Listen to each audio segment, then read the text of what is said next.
ওয়ালিল্লাহি আলান নাসি হিজ্জুল বাইতি মান ইসতাতাআ ইলাইহি সাবিলা ওয়া মান কাফারা ফা ইন্নাল্লাহা গনিয়্যুন আনিল আলামিন।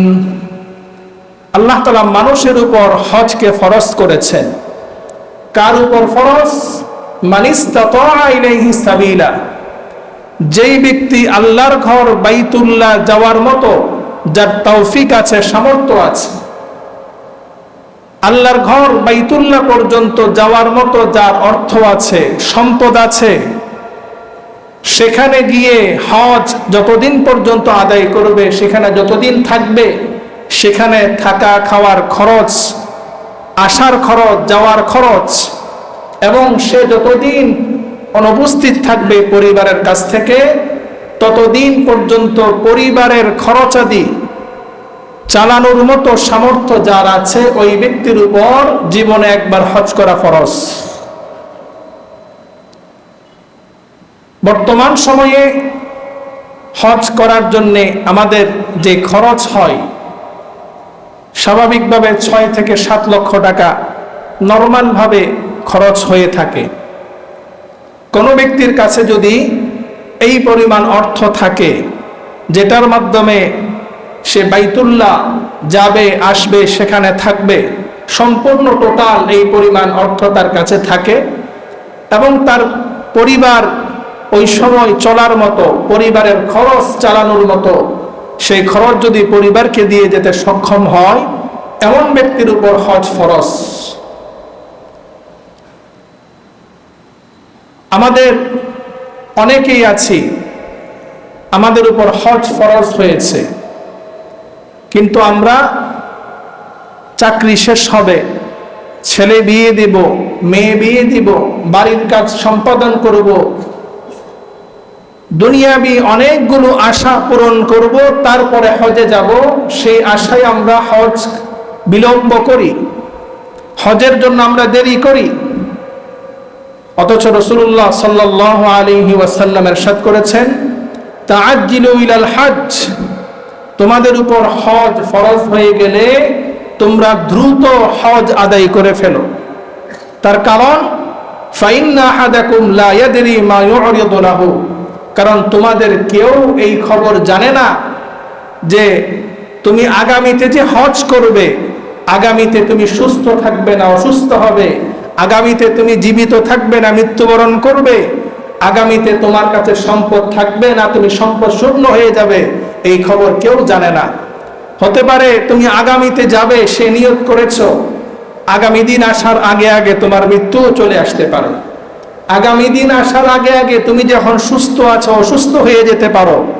আগামী দিন আসার আগে আগে তোমার যে এখন সম্পদ আছে, সেই সম্পদ শেষও হয়ে যেতে পারে।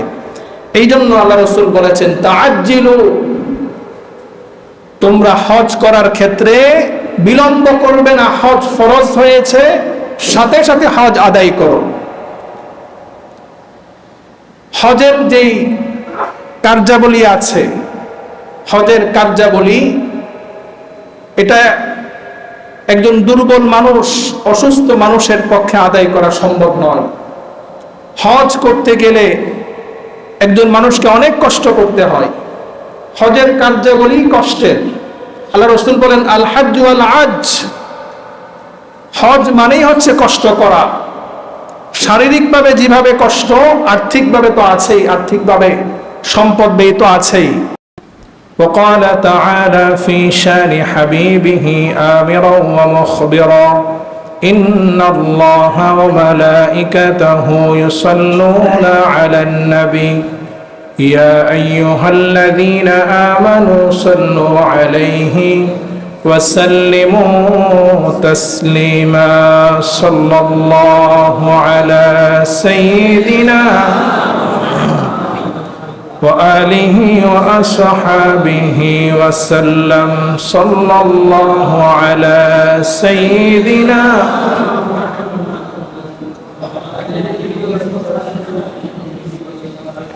بلغ العلا بكماله كشف الدجى بجماله حسنت جميع خصاله صلوا عليه لا إله إلا الله لا إله إلا الله لا إله لا إله إلا الله لا إله إلا الله لا إله إلا الله لا إله لا إله إلا الله محمد رسول الله صلى الله عليه وسلم سبحانك لا علم لنا إلا ما علمتنا إنك أنت العليم الحكيم ربي زدني علما ربي اشرح لي صدري ويسر لي أمري واحلل عقدة من لساني يفقه قولي اللهم صل على محمد وأنزله المقعد المقرب عندك يوم القيامة اللهم صل على محمد وعلى آل محمد كما صليت على إبراهيم وعلى آل إبراهيم إنك حميد مجيد اللهم بارك على محمد وعلى آل محمد كما باركت على إبراهيم وعلى آل إبراهيم إنك حميد مجيد الحمد لله ثم الحمد لله উপস্থিত মুআজ্জাজ মুকাররম ওয়াজিবুল ইহতিরাম সম্মানিত উলামায়ে কিরাম আমার পরম শ্রদ্ধাভাজন পিতৃতুল্য সম্মানিত মুরব্বিয়ান আইজম সমবয়সী দিন প্রিয় ইসলাম প্রিয় যুবক তরুণ ভাইয়েরা স্নেহের মাসুম বাচ্চারা পর্দার আড়াল থেকে শ্রবণরতা দিনদার পর্দানিশীন সম্মানিতা মা ও বোনেরা দূর দূরান্ত থেকে আগত মুহিব্বিন মুতাআল্লিকিন মুসল্লিয়ানা কিরাম আল্লাহ তাআলার দরবারে সর্বপ্রথম শুকরিয়া আদায় করি যে আল্লাহ সুবহানাহু ওয়া তাআলা পবিত্র জিলকদ মাসের আজকের এই তৃতীয় জুমায় এই মুহূর্ত পর্যন্ত আমাদেরকে সুস্থ হায়াত নেক হায়াত দান করে দুনিয়াবি সকল কাজকর্ম থেকে ফারেক করে পৃথিবীর শ্রেষ্ঠতম স্থান সাইয়্যিদুল মাকান আল্লাহ তাআলার ঘরে আল্লাহ তাআলার মহান হুকুম জুমার সালাত আদায়ের উদ্দেশ্যে সকলের আগে আসার বসার দ্বীনি মুযাকারা শোনার বলার আল্লাহ তাআলা আমাদেরকে তৌফিক দান করেছেন সেই মনিবের দরবারে অন্তরের অন্তঃস্থল থেকে আমরা কালিমাতুশ শুকর পড়ছি সকলে উচ্চ স্বরে মুহাব্বতের সাথে বলি আলহামদুলিল্লাহ অসংখ্য অগণিত দরুদ এবং সালামের হাদিয়া পেশ করছি দু জাহানের বাদশাহ সরকারে দু আলম সৈয়দুল কাউনাইনি ওয়াস সাকালাইন রাহমাতুল লিল আলামিন জনাবে মুহাম্মদুর রাসূলুল্লাহ সাল্লাল্লাহু আলাইহি ওয়াসাল্লামের প্রতি মুহতারাম হাজিরিন পবিত্র মাস আশহুরে হুরুমের অন্যতম মাস জিলকদ মাস হজের মাস আল্লাহ সুবহানাহু ওয়া তাআলার ঘর বাইতুল্লাহ জিয়ারতের উদ্দেশ্যে হজের উদ্দেশ্যে সারা বিশ্ব থেকে আল্লাহ তাআলার প্রিয় বান্দাগণ হাজীগণ অনেকেই বাইতুল্লাহ পৌঁছেছেন অনেকেই বাইতুল্লাহর উদ্দেশ্যে রওনা করেছেন অনেকেই রওনা করবেন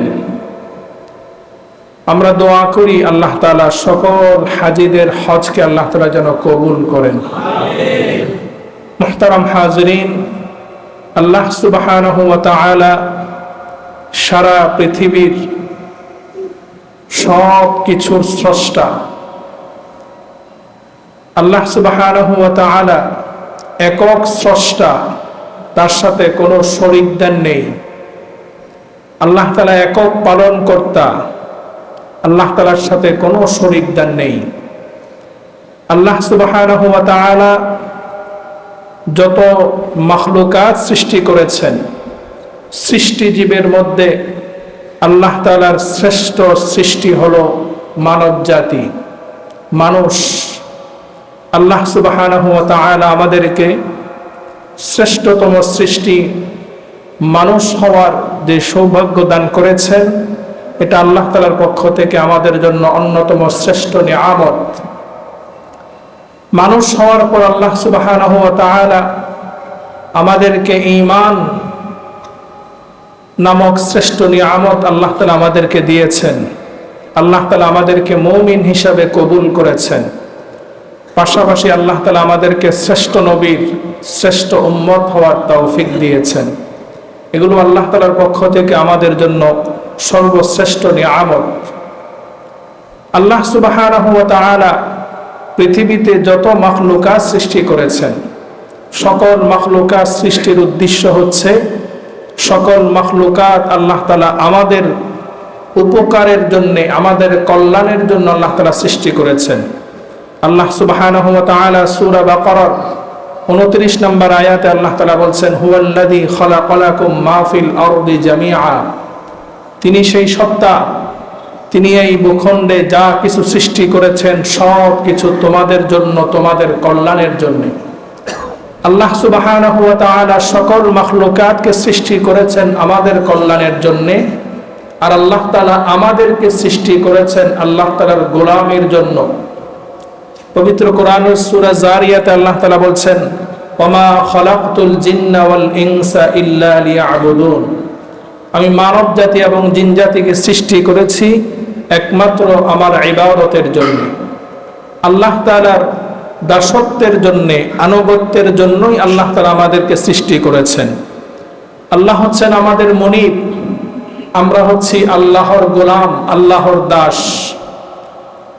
দাস হিসাবে, গোলাম হিসাবে আমাদের দায়িত্ব, আমাদের করণীয় মুনিবের চাওয়া অনুযায়ী, মুনিবের চাহিদা অনুযায়ী, মুনিবের নির্দেশনা অনুযায়ী আমাদের চলা। কোনো দাস, কোনো গোলাম সে কখনো মুনিবের আদেশের বাহিরে চলতে পারে না। আল্লাহ সুবহানাহু ওয়া তাআলার দাসত্ব করার জন্যই আল্লাহ তাআলা আমাদেরকে সৃষ্টি করেছেন। আল্লাহ সুবহানাহু ওয়া তাআলার যে দাসত্ব, যে গোলামি, যে ইবাদত, আল্লাহ সুবহানাহু ওয়া তাআলা সেই ইবাদতগুলো আল্লাহ তাআলা আমাদেরকে যে করার জন্য নির্ধারণ করেছেন, যে ইবাদত স্বাভাবিকভাবে মৌলিক ইবাদত, ইসলামের যে 5টি মৌলিক স্তম্ভ রয়েছে, 5টি মৌলিক স্তম্ভের মধ্যে প্রথম হচ্ছে ঈমান, যেটা কালিমা, আর বাকি 4টি হচ্ছে ইবাদত, যে 4টি ইসলামের মৌলিক ইবাদত হিসাবে গণ্য করা হয়। তো আল্লাহ সুবহানাহু ওয়া তাআলা এই ইবাদতগুলোকে স্বাভাবিকভাবে 2 ভাগে বিভক্ত করেছেন। আল্লাহ সুবহানাহু ওয়া তাআলা আমাদেরকে 2টি নিয়ামত দিয়েছেন। একটি হচ্ছে আমাদেরকে শারীরিকভাবে, দৈহিকভাবে যে শক্তি দিয়েছেন আল্লাহ তাআলা, এটি একটি নিয়ামত। আরেকটি নিয়ামত হচ্ছে আল্লাহ তাআলা আমাদেরকে যে আর্থিকভাবে নিয়ামত দিয়েছেন, সম্পদ দিয়েছেন, এটি আরেকটি নিয়ামত। আল্লাহ সুবহানাহু ওয়া তাআলা আমাদের এই মৌলিক ইবাদতগুলো এই 2টির সাথে সম্পৃক্ত করেছেন। কিছু ইবাদত আছে যেটা আমাদের দৈহিক ইবাদত, যেটাকে বদানি ইবাদত বলে, আমাদের শরীরের শক্তি খরচ করে, দেহের শক্তি ব্যয় করে যে ইবাদত করা হয়। আরেক প্রকারের ইবাদত হচ্ছে যেখানে আমাদের অর্থ সম্পদ ব্যয়ের মাধ্যমে আল্লাহর ইবাদত করা হয়। দৈহিক যে ইবাদত, শারীরিক কষ্টের মাধ্যমে যে ইবাদত করা হয়, তার মধ্যে প্রথম হচ্ছে সালাত, নামাজ। আল্লাহ তাআলা 5 ওয়াক্ত নামাজ আমাদের উপর ফরজ করেছেন। প্রত্যেক প্রাপ্তবয়স্ক নর নারী সকলের উপর দৈনিক 5 ওয়াক্ত নামাজ ফরজ। এই 5 ওয়াক্ত নামাজ আমরা যখন পড়ি, সেখানে আমাদের দেহের মাধ্যমে আমাদেরকে কষ্ট করতে হয়। আমাদের জন্য নামাজের মধ্যে দাঁড়িয়ে থাকাকে ফরজ করা হয়েছে। আমরা রুকু করি, সিজদা করি, প্রত্যেকটি কাজ করতে গিয়ে আমাদের দেহের শক্তি খরচ হচ্ছে। আল্লাহ সুবহানাহু ওয়া তাআলা বান্দাকে ইবাদতের নির্দেশ দেওয়ার মূল উদ্দেশ্য হচ্ছে যে বান্দা আমার গোলাম, সে আমার ইবাদত করার মাধ্যমে সে আমার সবচাইতে নিকটবর্তী হবে। বান্দা আল্লাহর ইবাদতের মাধ্যমে আল্লাহ তাআলার মুহাব্বত, আল্লাহ তাআলার ভালোবাসা প্রকাশ করবে। আল্লাহ সুবহানাহু কোরআনুল কারীমে ইরশাদ করছেন, ওয়াল্লাযীনা আমানু আশাদ্দু হুব্বান লিল্লাহ। যারা ঈমানদার ব্যক্তি যারা, তাদের সবচাইতে বেশি মুহাব্বত এবং ভালোবাসার একমাত্র যিনি, তিনি হচ্ছেন আল্লাহ। যারা ঈমানদার তারা সবচাইতে বেশি ভালোবাসেন আল্লাহকে। আল্লাহকে ভালোবাসাটা ঈমানের অন্যতম দামি, সবচাইতে বেশি ভালোবাসতে হবে আল্লাহকে। তা আল্লাহ তাআলার ভালোবাসার যে দাবি, সেই দাবি আমরা প্রকাশ করি ইবাদতের মাধ্যমে। বান্দা যখন নামাজ পড়ে, নামাজের মাধ্যমে আল্লাহ তাআলার সেই ভালোবাসার দাবি আমরা আদায় করছি। বান্দা যখন সিজদায় চলে যায়, তখন বান্দা আল্লাহ তাআলার সবচেয়ে নিকটবর্তী হয়ে যায়। আল্লাহ সুবহানাহু ওয়া তাআলা এই 5 ওয়াক্ত নামাজ মুসলমানের উপর ফরজ করেছেন। ইসলামের অন্যতম একটি মৌলিক ইবাদত, ইসলামের অন্যতম স্তম্ভ হচ্ছে 5 ওয়াক্ত নামাজ। যে ব্যক্তি 5 ওয়াক্ত নামাজ ইচ্ছাপূর্বক ছেড়ে দিবে, রাসূলুল্লাহ সাল্লাল্লাহু আলাইহি ওয়াসাল্লাম ইরশাদ করেন, মান তারাকাস সালাতা মুতাআম্মিদান ফাকাদ কাফার। যারা, সে পুরুষ হোক নারী হোক প্রাপ্তবয়স্ক সকল মুসলমানের জন্য আল্লাহ রাসূল বলেন, যে ব্যক্তি ইচ্ছাপূর্বক ফরজ নামাজ ছেড়ে দিবে সেই ব্যক্তি কুফরি করলো, কাফের হয়ে গেল। নাউজুবিল্লাহ। ইমাম আহমদ ইবনে হাম্বল রাহিমাহুল্লাহ, হাম্বলি মাযহাবের ইমাম, যুগশ্রেষ্ঠ ইমাম, তিনার ফতোয়া হচ্ছে, কোন মুসলমান যদি ইচ্ছাপূর্বক নামাজ ছেড়ে দেয়, ইচ্ছাপূর্বক নামাজ যেই ব্যক্তি সব সময় ছেড়ে দিবে, ওই ব্যক্তি ইসলাম থেকে বের হয়ে গিয়েছে, ওই ব্যক্তি মুরতাদ হয়ে গিয়েছে। নাউজুবিল্লাহ। হযরত ইমাম আবু হানিফা রাহিমাহুল্লাহ, আমাদের ইমাম, তিনি বলেন, যেই ব্যক্তি ইচ্ছাপূর্বক সব সময় নামাজ ছেড়ে দিবে, ওই ব্যক্তির জন্য এই জমিনের মধ্যে স্বাধীনভাবে চলার আর অধিকার থাকে না, তাকে জেলখানায় বন্দী করতে হবে। যে ব্যক্তি 3 জুমা লাগাতার ছেড়ে দিল, রাসূলুল্লাহ সাল্লাল্লাহু আলাইহি ওয়াসাল্লাম বলেন, তার নাম মুনাফিকদের লিস্টের মধ্যে অন্তর্ভুক্ত হয়ে গেল। এই যে 5 ওয়াক্ত নামাজ আল্লাহ তাআলা ফরজ করেছেন, এই 5 ওয়াক্ত নামাজের সাথে মুসলমানের সাথে তার ইসলামের সম্পর্ক। ইসলাম এবং মুসলমানের মাঝে, মুসলমান এবং কাফেরের মাঝে পার্থক্য হচ্ছে নামাজ। মুসলমান নামাজ পড়ে আর কাফের বিধর্মীরা তারা নামাজ পড়ে না। এটা হচ্ছে মুসলমান এবং কাফেরের মাঝে পার্থক্য। সুতরাং আমরা যদি এখন চিন্তা করি, আমি আপনি কোন দলের মধ্যে চলে গেলাম? আমি কি সত্যিকার অর্থে মুসলমানদের দলে আছি, নাকি আমার নামটা মুনাফিকদের লিস্টিতে চলে গেল, নাকি আমার নামটা কাফেরদের লিস্টিতে চলে গেল? যদি ইসলামী রাষ্ট্র ব্যবস্থা থাকে, তখন মুরতাদকে প্রকাশ্যে হত্যা করার হুকুম ইসলাম দিয়েছে। আমরা যদি নিজের পরিবারের দিকে একটু তাকাই, যে আমার পরিবারের সদস্য যারা আছে, এই সদস্যদের মধ্যে কয়জন নামাজি আছে, কয়জন বেনামাজি আছে? ইমাম আহমদ ইবনে হাম্বল রাহিমাহুল্লাহর ফতোয়া অনুযায়ী আমরা যদি চিন্তা করি, তাহলে বোঝা যাবে আমার পরিবারের মধ্যেও অনেক মুরতাদ আছে, অনেক অমুসলিম আছে। যাদের ভরণ পোষণ আমরা দিচ্ছি, যাদেরকে খাওয়াচ্ছি, পড়াচ্ছি, তাদেরকেও আমরা মুসলমান নামে ডাকছি, মুসলমান নামে জানছি, অথচ ইসলাম বলে, শরিয়া বলে তারা আর মুসলমান নেই, মুসলমানের লিস্টি থেকে তাদের নাম কেটে গিয়েছে। রাসূলুল্লাহ সাল্লাল্লাহু আলাইহি ওয়াসাল্লাম তিনি বলেন যে ইমামতি করবেন, নামাজের সময় হয়ে গিয়েছে, ইমামের মুসল্লাই সাহাবায়ে কেরামকে উদ্দেশ্য করে বলেন যে আমার মনে চাই যে আমার স্থানে আমি কাউকে নামাজের দায়িত্ব দিই, আর আমি এলাকায় গিয়ে বাড়ি বাড়ি খোঁজ খবর নিই, যারা যারা মসজিদে নামাজে উপস্থিত হয়নি, জামাতে উপস্থিত হয়নি, আমি ওই সকল ব্যক্তিদের ঘর বাড়ি জ্বালিয়ে পুড়িয়ে দিই। রহমাতুল লিল আলামিন, যিনি দয়ার নবী, রহমতের নবী, যিনি রহমত নিয়ে আল্লাহ তাআলা যাকে দুনিয়াতে প্রেরণ করেছেন, তিনি নামাজের ব্যাপারে কতটুকু কঠোর ছিলেন। রাসূল সাল্লাল্লাহু আলাইহি ওয়াসাল্লাম যা কিছু বলেছেন নিজের ইচ্ছায় বলেন নাই, আল্লাহ তাআলা যা চেয়েছেন তাই আল্লাহ রাসূল বলেছেন। ওমা ইয়ানতিকু আনিল হাওয়া ইন হুয়া ইল্লা ওয়াহয়ু ইউহা। এই জন্য আল্লাহ তাআলার দুটি সিফাত আছে, একটা হচ্ছে জালালি আর একটা হচ্ছে জামালি। আল্লাহ তাআলার যেই পরাক্রমশালী সিফাত, আল্লাহ তাআলার বরত্বের সিফাত, আল্লাহ তাআলার যেই কঠোরতার সিফাত, সেই কঠোরতার সিফাতের সাথে নামাজের সাথে আল্লাহ তাআলা সম্পৃক্ত দিয়েছেন। যেই ব্যক্তি নামাজ পড়বে না তাকে আল্লাহ তাআলার পক্ষ থেকে কঠিন আযাবের হুঁশিয়ারি দেওয়া হয়েছে।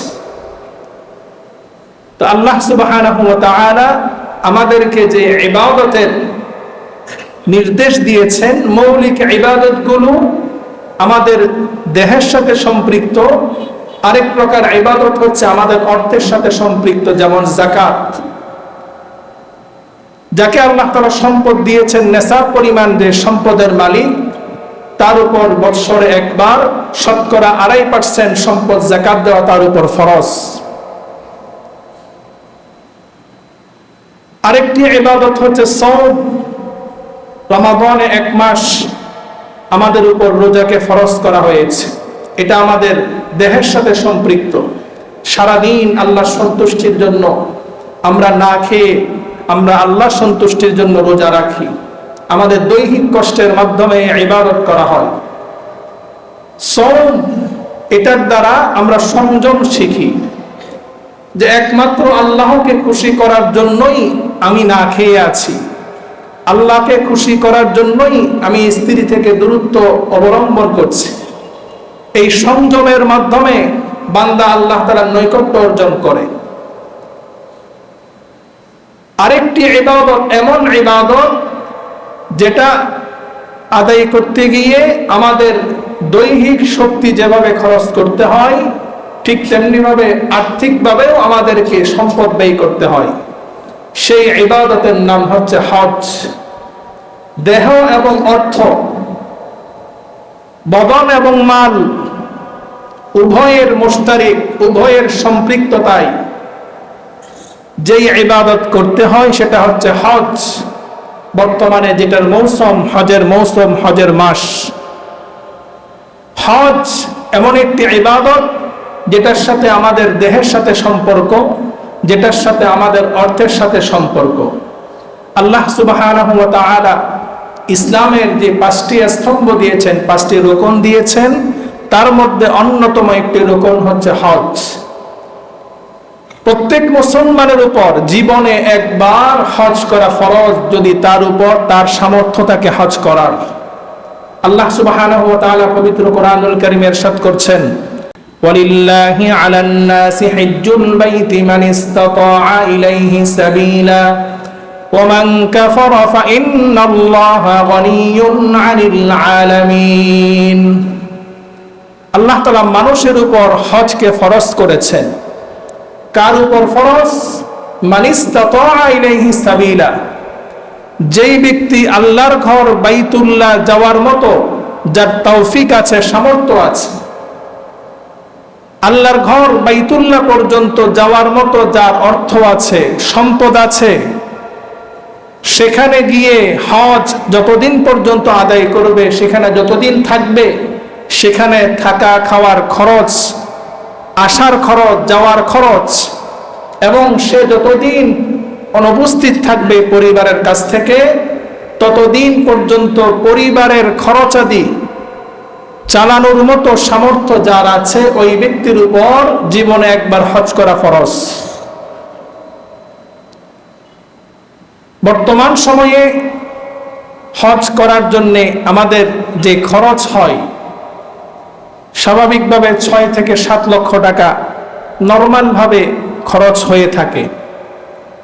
কোনো ব্যক্তির কাছে যদি এই পরিমাণ অর্থ থাকে যেটার মাধ্যমে সে বাইতুল্লাহ যাবে আসবে সেখানে থাকবে, সম্পূর্ণ টোটাল এই পরিমাণ অর্থ তার কাছে থাকে এবং তার পরিবার ওই সময় চলার মতো, পরিবারের খরচ চালানোর মতো সেই খরচ যদি পরিবারকে দিয়ে যেতে সক্ষম হয়, এমন ব্যক্তির উপর হজ ফরজ।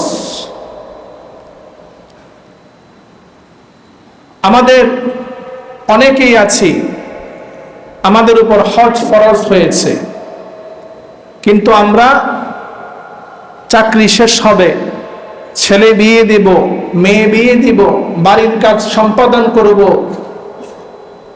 দুনিয়াবি অনেকগুলো আশা পূরণ করব, তারপরে হজে যাব, সেই আশায় আমরা হজ বিলম্ব করি, হজের জন্য আমরা দেরি করি। অথচ রাসূলুল্লাহ সাল্লাল্লাহু আলাইহি ওয়াসাল্লাম ইরশাদ করেছেন, তাআজ্জিলু ইলাল হজ, তোমাদের উপর হজ ফরজ হয়ে গেলে তোমরা দ্রুত হজ আদায় করে ফেলো।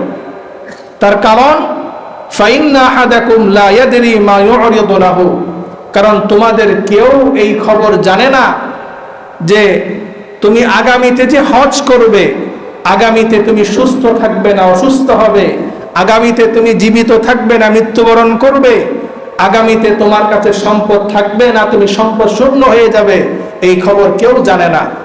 হতে পারে তুমি আগামীতে যাবে সে নিয়ত করেছো, আগামী দিন আসার আগে আগে তোমার মৃত্যু চলে আসতে পারে।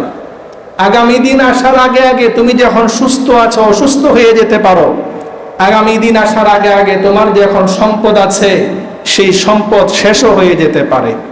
এই জন্য আল্লাহ রাসূল বলেছেন, তাআজ্জিলু, তোমরা হজ করার ক্ষেত্রে বিলম্ব করবে না, হজ ফরজ হয়েছে, সাথে সাথে হজ আদায় করো। হজের যেই কার্যাবলী আছে, হজের কার্যাবলী, এটা একজন দুর্বল মানুষ, অসুস্থ মানুষের পক্ষে আদায় করা সম্ভব নয়। হজ করতে গেলে একজন মানুষকে অনেক কষ্ট করতে হয়। হজের কার্যাবলী কষ্টের। আল্লাহ রাসূল বলেন, আল হাজ্জু আল আজ, হজ মানেই হচ্ছে কষ্ট করা। শারীরিকভাবে যেভাবে কষ্ট, আর্থিকভাবে তো আছেই, আর্থিকভাবে সম্পদ ব্যয় তো আছেই। শুধুমাত্র দৈহিক শক্তি আছে, তার হাত পা চোখ সব কিছু সুস্থ আছে, কিন্তু তার অর্থ নেই, তার উপর হজ ফরজ না। আরেকজন মানুষের কাছে অর্থ আছে, সম্পদ আছে, কিন্তু সে শারীরিকভাবে সুস্থ না, সে হজ আদায় করবে সেই সক্ষমতা তার নেই, তার উপরেও হজ ফরজ না। কিন্তু যার অর্থ আছে কিন্তু দৈহিক শক্তি নেই, তার দায়িত্ব হলো এমন একজন নেককার ব্যক্তি যে শারীরিকভাবে শক্তিশালী কিন্তু যার অর্থ নেই, তাকে তার বদলে হজ্জে বদল আদায় করানো, এটা তার দায়িত্ব। আমরা অনেকেই আছি যে আমাদের শারীরিক সক্ষমতা নেই, কিন্তু আমার উপর হজ ফরজ, আমার সম্পদ আছে, অর্থ আছে, আপনি যেতে পারছেন না, তখন আপনার দায়িত্ব হবে, আপনার কর্তব্য হবে আপনার পক্ষ থেকে একজনকে বদলি হজে পাঠানো, একজন নেককার ব্যক্তি, যে ব্যক্তি দৈহিকভাবে সক্ষম, শারীরিকভাবে সুস্থ আছে, এমন ব্যক্তিকে আপনি আপনার বদলে হজে পাঠাবেন। সেই ব্যক্তি বাইতুল্লাহ গিয়ে যেই হজের যে সওয়াব সে পাবে, আপনি দেশে থেকে তার সমপরিমাণ সওয়াব পাবেন। সুবহানাল্লাহ। মুহতারাম হাজিরিন, বর্তমান সময়ে আমরা হজের ক্ষেত্রে যে বিলম্ব করছি, সেই বিলম্বনা আমাদের অনেকের জন্যেই ভবিষ্যতে এমনও হয় যে ওই ব্যক্তি হজ থেকে মাহরুম হয়ে যায়। হজের জন্যে আমাদের যাদের তৌফিক নাই, দেখা যাচ্ছে শারীরিকভাবে সুস্থ আছি, ফিট আছি, কিন্তু আর্থিকভাবে এখনো তৌফিক হয়নি। হজের জন্য আমাদের প্রত্যেকের মনের মধ্যে একটি আশা থাকতে হবে, আকাঙ্ক্ষা থাকতে হবে। আমরা তো দুনিয়াতে অনেক আশা আকাঙ্ক্ষা করি যে আমার যদি গ্রিন ভিলেজ সোসাইটিতে একটা 5 তলা বিল্ডিং থাকতো, আমার যদি খুরশিতে একটা ফ্ল্যাট থাকতো। দুনিয়ার কত আশাই তো আমরা করি, কত আকাঙ্ক্ষা মনের মধ্যে লালন করি। আমার ছেলেটা যদি সরকারি একটি কর্মকর্তা হতো, আমি যদি এমপি পদে নির্বাচিত হতে পারতাম, সংসদে যেতে পারতাম। মানুষের দুনিয়াবি কত আশা থাকে, আকাঙ্ক্ষা থাকে। কিন্তু মুমিন হিসাবে, মুসলমান হিসাবে যার আর্থিকভাবে হজে যাওয়ার মতো তৌফিক নাই, আমাদের প্রত্যেকের মনের মধ্যে সে আকাঙ্ক্ষা থাকতে হবে। হুব্বে বাইতুল্লাহ, আল্লাহর ঘর বাইতুল্লাহর প্রতি মুহাব্বত, এটা ঈমানের অংশ। আল্লাহর ঘর বাইতুল্লাহর প্রতি মুহাব্বত রাখতে হবে। জিয়ারতে বাইতুল্লাহর প্রতি স্বপ্ন থাকতে হবে যে আমি একদিন না একদিন আল্লাহর ঘর বাইতুল্লাহ জিয়ারত করব। সেই স্বপ্ন আমাদের প্রত্যেকের মনে লালন করতে হবে। যখন আমার মনের স্বপ্ন থাকবে, মনের মধ্যে দৃঢ় সংকল্প থাকবে, নিয়ত থাকবে, তাহলে আল্লাহ তাআলা হয়তোবা আমাকে একদিন আমার সেই আশা আল্লাহ তাআলা পূরণ করবেন, হজ করার তৌফিক আল্লাহ তাআলা দিবেন। যদি আমি হজে যেতে নাও পারি, খানায়ে কাবার সামনে গিয়ে লাব্বাইক বলতে নাও পারি, আমার সেই নিয়তের কারণে, আমার সেই প্রবল ইচ্ছার কারণে, স্বপ্নের কারণে আল্লাহ তাআলা আমাকেও হজ্জে মাবরুরের সওয়াব দান করবেন।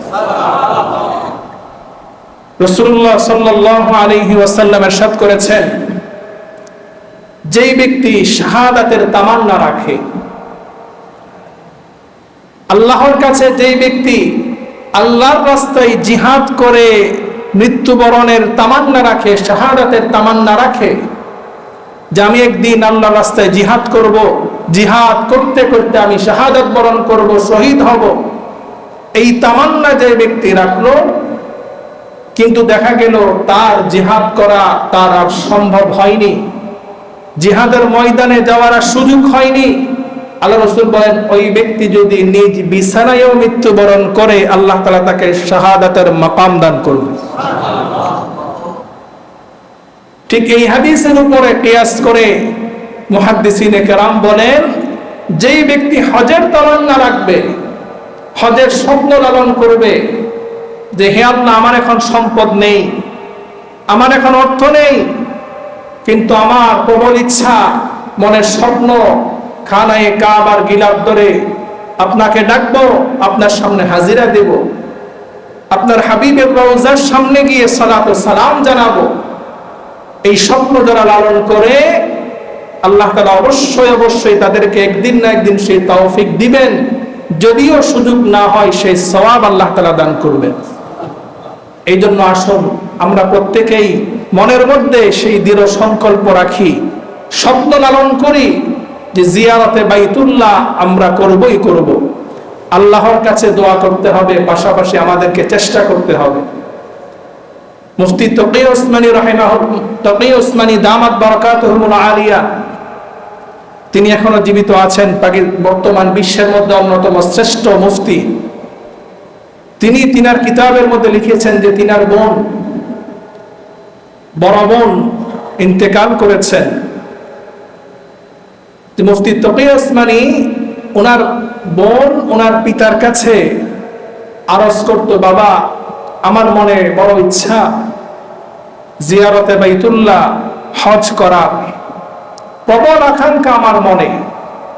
ওনার পিতা মুফতি শফি উসমানী রাহিমাহুল্লাহ, তিনি তিনার কন্যাকে বলতেন যে তোমার মনের মধ্যে আকাঙ্ক্ষা আছে, স্বপ্ন আছে, আশা আছে, সেটা মুখে বললে হবে না, তোমাকে সেটা কাজের মাধ্যমেও দেখাতে হবে। তো তিনি বলতেন যে আমার কাছে তো সেই অর্থ নেই যে আমি কাজের মাধ্যমে, কর্মের মাধ্যমে গিয়ে দেখাবো। তো শফি রাহিমাহুল্লাহ তিনি বলতেন, তোমার দৈনিক যে খরচ তুমি করো, তোমার দৈনিক খরচ থেকে তোমার কি 1 টাকা 2 টাকাও বাঁচে না? তুমি তোমার দৈনিক খরচ থেকে যতটুকুন বাঁচে 1 টাকা 2 টাকা তুমি এই উদ্দেশ্যে জমা করো যে এই টাকাটা আমি জিয়ারতে বাইতুল্লাহ, হজের জন্য জমা করছি। এভাবে তুমি জমা করতে থাকো।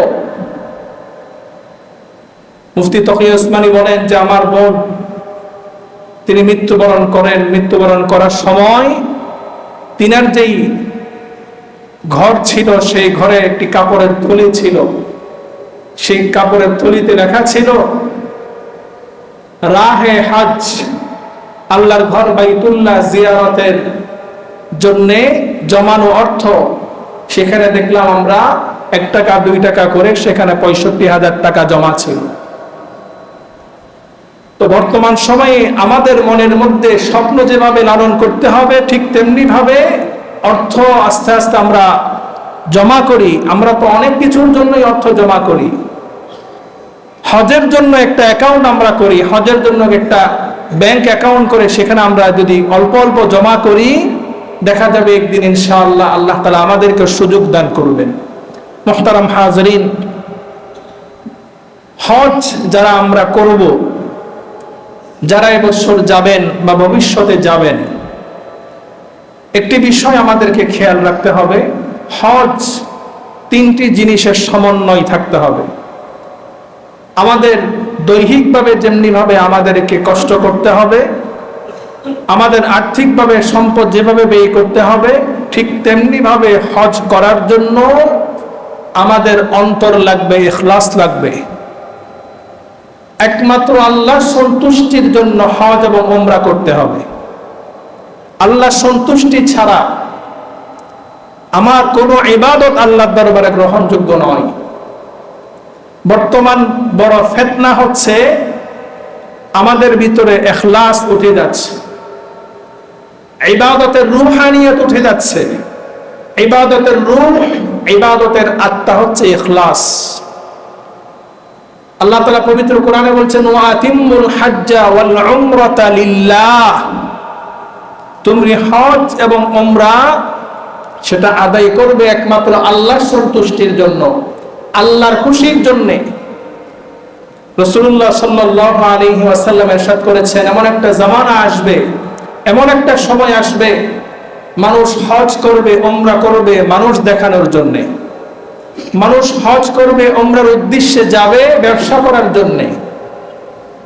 মানুষ হজ করবে উমরা করবে এই উদ্দেশ্যে যাবে মানুষের সুনাম কুড়ানোর জন্য। বর্তমান সময়ে এই জিনিসটা প্রবল আকার ধারণ করেছে। হজ করতে গেছে, উমরা করতে গেছে, সেখানে খানায়ে কাবার সামনে দাঁড়িয়ে সেলফি না তুললে মনে হয় আমার উমরা আদায় হবে না।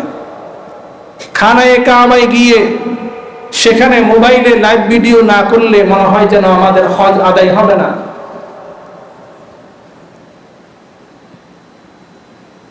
মানুষকে দেখানো যদি উদ্দেশ্য হয়ে থাকে, তাহলে এত কষ্ট করে আমি হজ করলাম, এত কষ্ট করে আমি উমরা করলাম, সেটা মানুষের সন্তুষ্টি পাওয়া যাবে, মানুষের বাহবা পাওয়া যাবে, আল্লাহর কাছ থেকে কিছুই পাওয়া যাবে না। এই জন্য মুহতারাম হাজিরিন, যারা আমরা উমরার নিয়ত করেছি, উমরায় যাব, হজে যাওয়ার নিয়ত আছে ভবিষ্যতে, তাদের প্রথমেই নিয়তটা সহিহ হতে হবে। আমি হজ করেছি একমাত্র আল্লাহ সন্তুষ্টির জন্য। আমাকে যদি এখন হাজী সাহেব বলে কেউ ডাক না দেয়, আমার মনের মধ্যে যদি কষ্ট আসে, আমার কাছে যদি আত্মসম্মানে আঘাত লাগে যে আমাকে কেন হাজী সাহেব বলল না, তাহলে বুঝতে হবে আমার নিয়তের মধ্যে গলদ আছে। আমি তো হজ এই জন্য করি নাই যে আমাকে আলহাজ বলতে হবে, আমার নামের শুরুতে আলহাজ লাগাতে হবে, এই জন্য তো আমি হজ করি নাই। হজের উদ্দেশ্য একমাত্র আল্লাহ সন্তুষ্টি, আল্লাহর কাছ থেকে আমি এটার পুরস্কার পাব। আরেকটা বিষয়, সেটা হচ্ছে হজ এবং উমরা যারা আমরা করব, আমাদেরকে অবশ্যই অবশ্যই হালাল ইনকামের মাধ্যমে হজ এবং উমরা করতে হবে। হারাম সম্পদ দিয়ে আপনি যতই হজ করেন, যতই উমরা করেন, আল্লাহর দরবারে গ্রহণযোগ্য হবে না। হাদিসের মধ্যে এসেছে, রাসূল সাল্লাল্লাহু আলাইহি ওয়াসাল্লাম ইরশাদ করেন, যে ব্যক্তি হারাম সম্পদ দিয়ে হজ এবং উমরার উদ্দেশ্যে হারাম বাঁধে, লাব্বাইক আল্লাহুম্মা লাব্বাইক বলে আল্লাহকে ডাকতে শুরু করে, সাথে সাথে ফেরেশতা ঘোষণা দেয়, লা লাব্বাইক ওয়ালা সাদাইক, তোমার উপস্থিতি আল্লাহর দরবারে কবুল নয়। কারণ তুমি যে অর্থ দিয়ে হজে এসেছো, উমরায় এসেছো, তোমার রসদ, তোমার সেই উপার্জন হারাম। তুমি মানুষের সম্পদ, মানুষের হক নষ্ট করে তুমি হজ করবে, উমরা করবে, আল্লাহর দরবারে কবুল হবে না। এই জন্য হজ করার আগে হজটা যেন সহি হয়, প্রথমে আমাদেরকে নিয়ত ঠিক করতে হবে, এবং যেই সম্পদ দিয়ে, যে অর্থ দিয়ে আমি হজে যাব, উমরায় যাব, সেই সম্পদ যেন হালাল হয়, সেই বিষয়ে আমাদেরকে খেয়াল রাখতে হবে। মুহতারাম হাজরিন, হজ করার দ্বারা কি উপকার? রাসূলুল্লাহ সাল্লাল্লাহু আলাইহি ওয়াসাল্লাম ইরশাদ করেন, যেই ব্যক্তি হজ করলো, মান হাজ্জা লিল্লাহ, যে ব্যক্তি আল্লাহর সন্তুষ্টির জন্য হজ করলো, ফালাম ইয়ারফাস ওয়ালাম ইয়াফসুক, যে ব্যক্তি কোনো গুনাহের সাথে জড়িত হয়নি, অশ্লীলতার সাথে জড়িত হয়নি, হজে যাওয়ার পর, উমরায় যাওয়ার পরে কোনো কবিরা গুনাহ করেনি, হারাম কাজ করেনি, রাজাআ কায়াউমিন ওয়ালাদাতহু উম্মু, সে হজ থেকে ফিরে আসবে, এমন ভাবে ফিরে আসবে যে আল্লাহ তাআলা দুনিয়াতে নতুন ভূমিষ্ঠ মাসুম নিষ্পাপ বাচ্চা যেমনি ভাবে দুনিয়াতে মার গর্ভ থেকে দুনিয়াতে আসে, ঠিক তেমনি ভাবে হাজি হজ করে তেমন নিষ্পাপ হয়ে হজ থেকে ফিরে আসবে। সুবহানাল্লাহ। রাসূলুল্লাহ সাল্লাল্লাহু আলাইহি ওয়াসাল্লাম বলেন, আল হাজ্জুল মাবরুর লাইসা লাহু জাযাউন ইল্লাল জান্নাহ, হজ্জে মাবরুর, যে হজ আল্লাহ তাআলা কবুল করেছেন, সেই হজের বিনিময় হচ্ছে একমাত্র জান্নাত। মুহতারাম হাজরিন, এজন্য আল্লাহর ঘর বাইতুল্লাহ জিয়ারতের স্বপ্ন আমাদের প্রত্যেকের মনে লালন করতে হবে। এখন থেকে আমরা নিয়ত করি, আমরা দৃঢ় সংকল্প করি, আমরা এই বছর যারা হজে যেতে পারিনি, আগামী বছরের জন্য আমরা রেজিস্ট্রেশন করি। আমরা এমন যদি হয় যে আগামী বছরও আমি যে যাব, সেই তৌফিক আমার নেই, আমি আমার সন্তানদেরকে ওসিয়ত করে যাব যে আমি যদি হজ করতে না পারি, তাহলে আমার বদলি হজ তোমরা আদায় করে দিবে।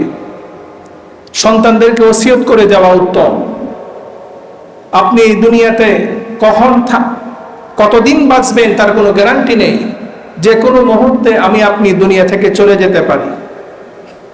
তা আমরা হজের জন্য নিয়ত রাখবো, হজের জন্য অর্থ জোগাড় করব, পাশাপাশি আমাদের সন্তানদেরকে ওসিয়ত করে যাব, যদি আমার মৃত্যু হয়ে যায় তাহলে আমার পক্ষ থেকে বদলি হজ যেন আদায় করা হয়।